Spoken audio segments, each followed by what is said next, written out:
जब शुक्रवार को प्रदोष का व्रत पड़ रहा हो तो उसे शुक्र प्रदोष व्रत कहा जाता है। इस व्रत को करने से स्वभाव और स्त्री सुख की प्राप्ति होती है।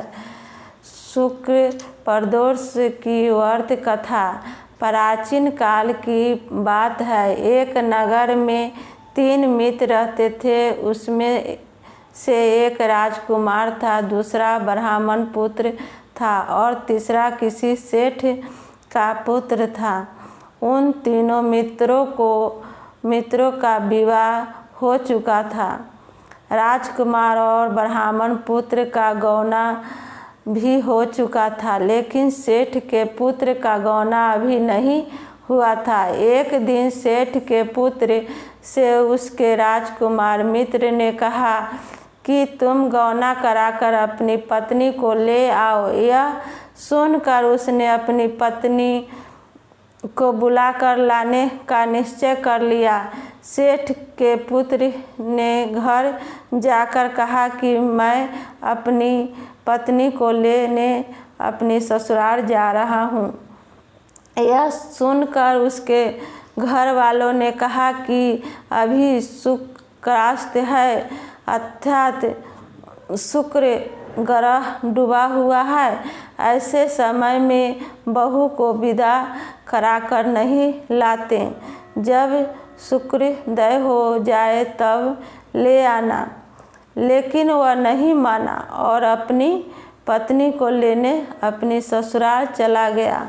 ससुराल में जाकर जब उसने कहा कि वह अपनी पत्नी को विदा कराने आया तो उसके ससुराल वालों ने भी उसे समझाया कि अभी शुक्र अस्त है, जब शुक्रोदय हो जाए तब ले जाना।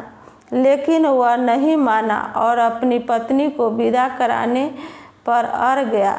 विवश होकर उसके सास ससुर ने बेटी दामाद को विदा कर दिया। रास्ते में एक बैलगाड़ी का पहिया टूट गया और बैल की भी एक टांग टूट गई। उसकी पत्नी को भी चोट आई। आगे चलने पर डाकुओं ने उसका सारा धन लूट लिया। वह रोता पीटता घर पहुंचा। वहां पहुंचते ही उसे सांप ने डस लिया। वैद्यों ने उसे देखने के बाद कहा कि यह 3 दिन में मर जाएगा। जब ब्राह्मण पुत्र को पता चला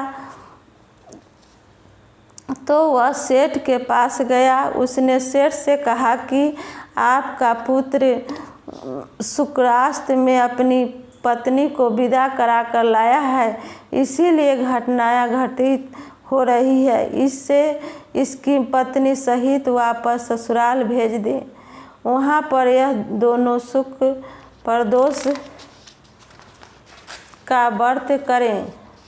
फिर शुक्रोदय होने पर ही यह अपनी पत्नी को विदा कराकर लाएं, तभी यह दोनों सुख से रह पाएंगे।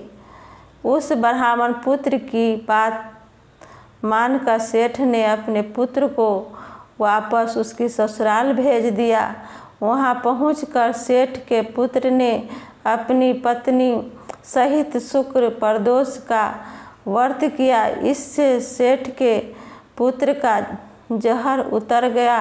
फिर शुक्रोदय होने पर सेठ का पुत्र अपनी पत्नी को विदा कराकर अपने घर ले आया। अब वह सुखपूर्वक रहने लगा।